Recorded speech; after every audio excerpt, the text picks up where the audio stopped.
നമസ്കാരം പ്രിയ സുഹൃത്തുക്കളെ. സെപ്റ്റംബർ 5 ഭാരതത്തിൽ ടീച്ചേഴ്സ് ഡേ അധ്യാപക ദിനമായി ആചരിക്കുന്നു.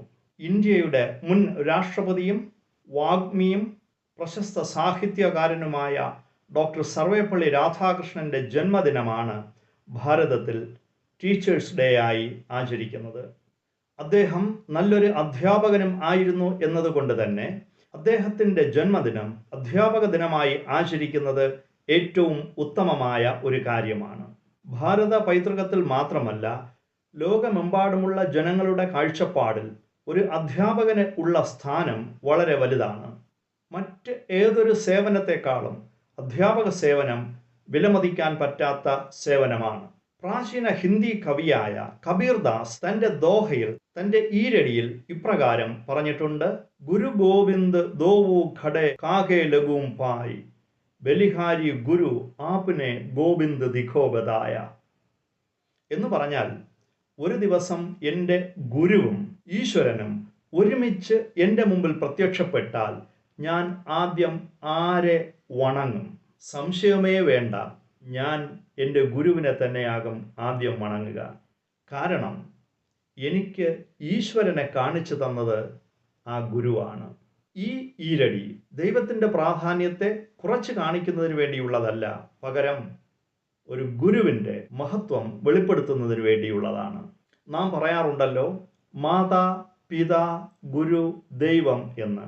അവിടെ ക്രമം അനുസരിച്ച് പറഞ്ഞാൽ മാതാവിനാണ് ഏറ്റവും വലിയ സ്ഥാനം, രണ്ടാമത് പിതാവിനാണ് സ്ഥാനം, മൂന്നാമത് ഗുരുവിനാണ് സ്ഥാനം, അത് കഴിഞ്ഞാണ് ദൈവത്തിന് ഉള്ള സ്ഥാനം.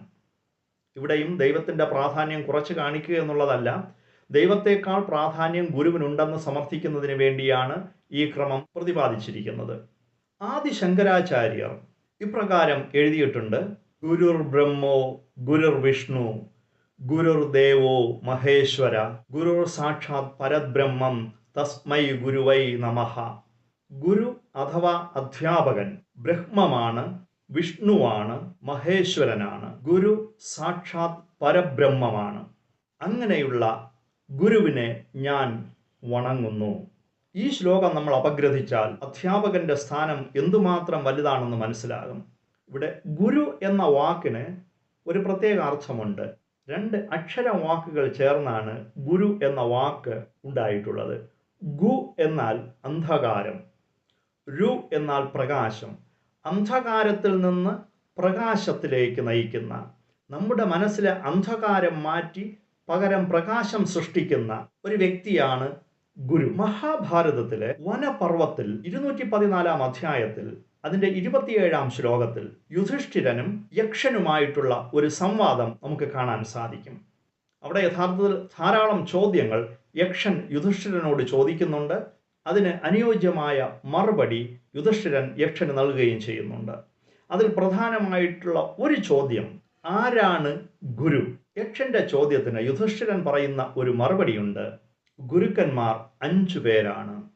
1 അമ്മ, 2 അച്ഛൻ, 3 അധ്യാപകൻ, നമ്മെ പഠിപ്പിക്കുന്ന ആൾ, നമുക്ക് വിദ്യ പകർന്നു തരുന്ന ആൾ, 4 ആത്മാവ്. ആത്മാവെന്ന് അവിടെ ഉദ്ദേശിക്കുന്നത് മനസാക്ഷിയാണ്. 5 അഗ്നി. അപ്പോൾ 5 ഗുരുക്കന്മാർ ഇവരാണ്. അമ്മ നമ്മുടെ ആദ്യത്തെ ഗുരു, അമ്മിഞ്ഞയോടൊപ്പം ആദ്യാക്ഷരം നമുക്ക് പകർന്നു തരുന്ന നമ്മുടെ ആദ്യത്തെ ഗുരു നമ്മുടെ അമ്മയാണ്. അതോടൊപ്പം നമ്മെ ജീവിത പാഠങ്ങൾ പഠിപ്പിക്കുന്ന നമ്മുടെ അച്ഛൻ ഗുരുവാണ്. പിന്നെ നമുക്ക് വിദ്യ പകർന്നു തരുന്ന അധ്യാപകൻ ഗുരുവാണ്. അത് കഴിഞ്ഞ് വരുന്ന ആത്മാവ് അഥവാ മനസാക്ഷി എന്ന് പറയുന്നത്, നാം എന്ത് ചെയ്താലും നമ്മുടെ ഗുരുവിൻ്റെ സ്ഥാനത്ത് നമ്മുടെ മനസാക്ഷി ഉണ്ടായിരിക്കണം. നാം ചെയ്യുന്നത് സത്യസന്ധമായ കാര്യങ്ങളായിരിക്കണം, ശരിയായ കാര്യങ്ങളായിരിക്കണം. നമുക്ക് എന്തെങ്കിലും സംശയം ഉണ്ടോ എങ്കിൽ നമ്മുടെ മനസാക്ഷിയോട് ചോദിച്ചാൽ അത് സത്യസന്ധമായതാണോ ശരിയായതാണോ എന്ന് നമുക്ക് മനസ്സിലാക്കാൻ സാധിക്കും.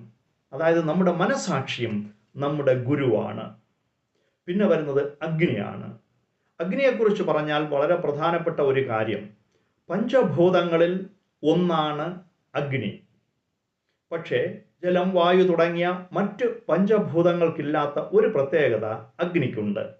നാം വെള്ളം ഉപയോഗിച്ച് ഒരു പാത്രം കഴുകുകയാണെങ്കിൽ ആ പാത്രം വൃത്തിയാകും. എന്നാൽ ആ പാത്രം കഴുകിയ വെള്ളം മലിനമായിട്ട് മാറും, മലിനജലമായിട്ട് മാറും. അതേസമയം മലിനമായ വസ്തുക്കൾ നമ്മൾ അഗ്നിയിൽ നിക്ഷേപിച്ച് അതിനെ ദഹിപ്പിച്ചാൽ ആ മലിനമായ സാധനങ്ങൾ കത്തി ദഹിച്ച് അതിൻ്റെ മാലിന്യം നീക്കം ചെയ്യപ്പെടും. പക്ഷേ അഗ്നി മലിനപ്പെടാതെ പരിശുദ്ധമായി തന്നെ നിലനിൽക്കും. അതായത് അധ്യാപകനും നമ്മുടെ ഗുരുവും അഗ്നിയെപ്പോലെ ആയിരിക്കണം. തൻ്റെ മുമ്പിലിരിക്കുന്ന വിദ്യാർത്ഥികളുടെ മനസ്സിലെ മാലിന്യങ്ങൾ ഉന്മൂലനം ചെയ്തിട്ട് അവരെ നന്മയിലേക്ക് വഴിതെളിക്കണം. അഗ്നി ചെയ്യുന്നതെന്തോ അതുപോലെ. അതേസമയം തൻ്റെ വിദ്യാർത്ഥികളെ നന്മയിലേക്ക് നയിക്കുന്നതിനോടൊപ്പം താൻ സ്വയം മലിനപ്പെടാതെ സംരക്ഷിക്കപ്പെടേണ്ടതും ഒരു അധ്യാപകൻ്റെ കടമയാണ്. അതായത് ഒരു അധ്യാപകൻ ഒരിക്കൽ പോലും മലിന പ്രവൃത്തികൾ ചെയ്യാൻ പാടില്ല. അവൻ ഒരിക്കലും മാലിന്യത്തിലേക്ക് വഴുതി വീഴാൻ പാടില്ല. തെറ്റായ പ്രവൃത്തികളിലേക്ക് വഴുതി വീഴുവാൻ പാടില്ല. ശരിയല്ലാത്ത കാര്യങ്ങൾ ഒരിക്കലും ചെയ്യാൻ പാടില്ല. മനസാക്ഷിക്ക് വിരുദ്ധമായ കാര്യങ്ങൾ ഒരിക്കലും ചെയ്യാൻ പാടില്ല. സത്യത്തിന് നിരക്കാത്ത കാര്യങ്ങൾ ഒരിക്കലും ചെയ്യാൻ പാടില്ല. അതാണ് ഗുരു. ഞാൻ ആദ്യം പറഞ്ഞതിൻ്റെ ആവർത്തനമാണെങ്കിൽ കൂടെയും ഒരു ശ്ലോകം ഇങ്ങനെയുണ്ട്: മാതൃദേവോ ഭവ, പിതൃദേവോ ഭവ, ആചാര്യ ദേവോ ഭവ, അതിഥി ദേവോ ഭവ. അതായത് അമ്മയെ ദൈവമായി കാണണം, മാതൃദേവോ ഭവ. പിതൃദേവോ ഭവ, സ്വന്തം പിതാവിനെ ഈശ്വരനെ പോലെ കാണണം. ഗുരുദേവോ ഭവ, അധ്യാപകനെ ദൈവത്തെ പോലെ കാണണം. അതിഥി ദേവോ ഭവ, അതിഥിയെ ദൈവത്തെ പോലെ കാണണം. ഇവിടെ നമ്മൾ ഗുരുവിന് ദൈവതുല്യമായ സ്ഥാനം കൊടുക്കണം എന്നാണ് ഈ ശ്ലോകത്തിൽ പറയുന്നത്. നമ്മളിന്ന് കേട്ട എല്ലാ ഉദാഹരണങ്ങളിൽ നിന്നും ഒരു കാര്യം വ്യക്തമാണ്: ഗുരുവിന് വളരെ വലിയ, വളരെ മഹത്തായ സ്ഥാനമാണ് ഈ സമൂഹത്തിൽ ഉള്ളത്. അധ്യാപകന്റെ കടമയും വളരെ വലുതാണ്, വളരെ ബൃഹത്താണ്, വളരെ മഹത്തരമാണ്. അതുകൊണ്ട് ഓരോ അധ്യാപകനും തങ്ങളിൽ നിക്ഷിപ്തമായിരിക്കുന്ന ചുമതലകൾ നിറവേറ്റി ഭാവി പൗരന്മാരെ വാർത്തെടുക്കേണ്ട ചുമതല തങ്ങളിലാണെന്നുള്ള ബോധത്തോടുകൂടെ വിദ്യാർത്ഥികളെ അഭ്യസിപ്പിച്ച് അവരെ നല്ല ഭാവിയിലേക്ക് വഴിതെളിക്കേണ്ടത് അത്യാവശ്യമാണ്. എല്ലാ അധ്യാപകർക്കും അധ്യാപക ദിനാശംസകൾ നേർന്നുകൊണ്ട് ഞാൻ നിർത്തുന്നു. നന്ദി, നമസ്കാരം.